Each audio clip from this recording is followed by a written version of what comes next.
Je pense qu'il est temps de parler du mythe du régime alimentaire.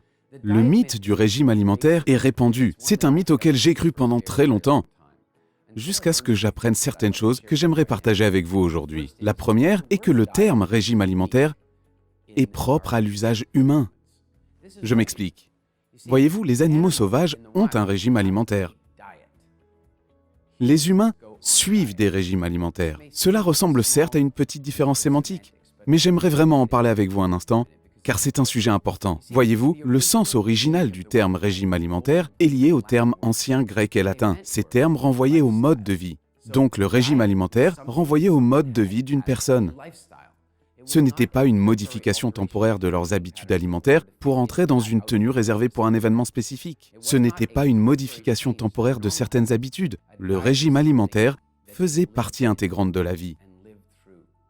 Aujourd'hui, nous avons changé le sens de ce terme, et cela cause toutes sortes de problèmes.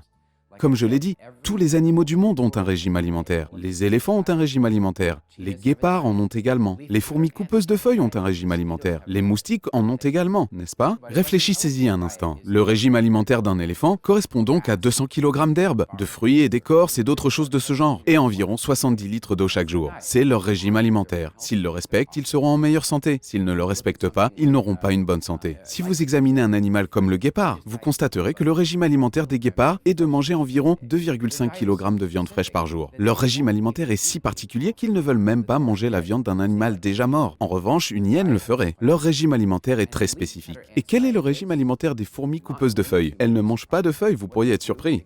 Elles vont dans la jungle et ramassent des feuilles, qu'elles ramènent ensuite dans leur terroir, qu'elles utilisent ensuite pour cultiver des champignons, car elles se nourrissent de ces champignons. Je veux dire que toutes les espèces sur Terre ont un régime alimentaire, et nous ne faisons pas exception. Nous avons un régime alimentaire. Et oui, il existe des différences subtiles entre les systèmes métaboliques des personnes, des hommes et des femmes et d'autres différences de ce genre. Voici donc ce que nous voulons vraiment dire, ok? Tout le monde a besoin de vitamine C, de calcium et de fer. Tout le monde a besoin de certaines matières grasses. Tout le monde a besoin de certaines protéines. Les besoins de chaque espèce sont les mêmes. Nous pourrions vouloir apporter des changements subtils à ces besoins, mais les besoins de chaque espèce sont les mêmes. Ainsi, lorsqu'une personne nous trompe ou nous manipule pour que nous adoptions un régime alimentaire temporaire, ce qu'elle fait en réalité, c'est nous demander de créer un déséquilibre. La plupart des régimes alimentaires fonctionnent sur la base d'un déséquilibre. Par exemple, quelqu'un suit un régime alimentaire qui le pousse à manger moins, et donc à s'affamer. Pendant combien de temps cela va-t-il marcher? Pour certaines personnes, un jour ou deux. Pour d'autres, une semaine ou deux. Pour d'autres, un mois ou deux. Mais dans presque tous les cas, elles finiront par se remettre à manger et à reprendre du poids. Et plus encore. Certains régimes alimentaires reposent sur la création d'un déséquilibre en se concentrant sur un aliment particulier. Un aliment particulier qui peut bien stimuler la perte de poids. Mais cet aliment particulier ne répond pas à l'ensemble des besoins nutritionnels d'un être humain.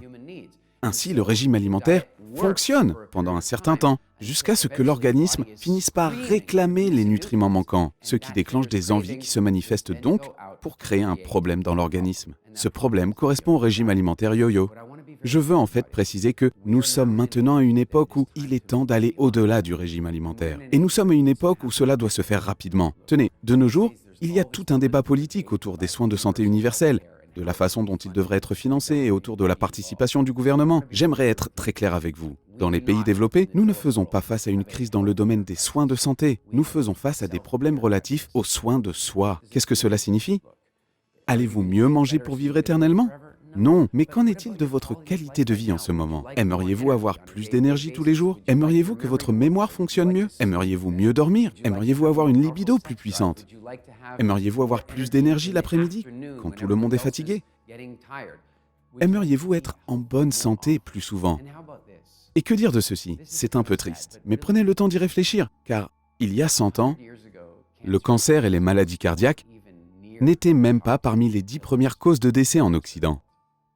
Et aujourd'hui, ils représentent 66% des causes de décès.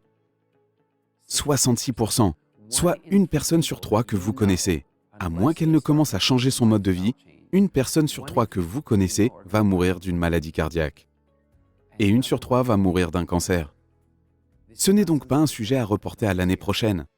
Ce n'est pas un sujet à reporter à demain, c'est un sujet auquel il faut penser aujourd'hui. Que signifie donc tout ceci? Ceci signifie qu'il faut commencer à être rationnel. Ceci signifie qu'il faut commencer à s'informer. Ceci signifie qu'il faut commencer à prendre des mesures pour améliorer votre alimentation. Cela ne signifie pas qu'il faille s'inquiéter du fait d'éliminer toutes sortes de choses. Cela signifie s'inquiéter de la satisfaction de vos besoins. Vous comprenez donc que votre état de santé dépend beaucoup plus de la satisfaction de vos besoins nutritionnels que de l'élimination des toxines. Quand vous êtes vraiment bien nourri, votre organisme a une énorme capacité à se débarrasser des toxines. Et quand vous êtes vraiment bien nourri, votre organisme n'a plus besoin de tous ces aliments non fonctionnels.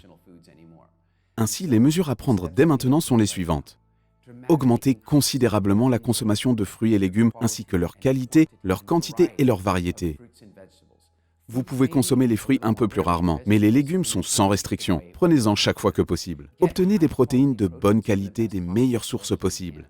Veillez à boire régulièrement de l'eau. Buvez beaucoup d'eau. C'est la seule chose que vous avez besoin de boire. Et si vous voulez prendre un peu de tisane, allez-y.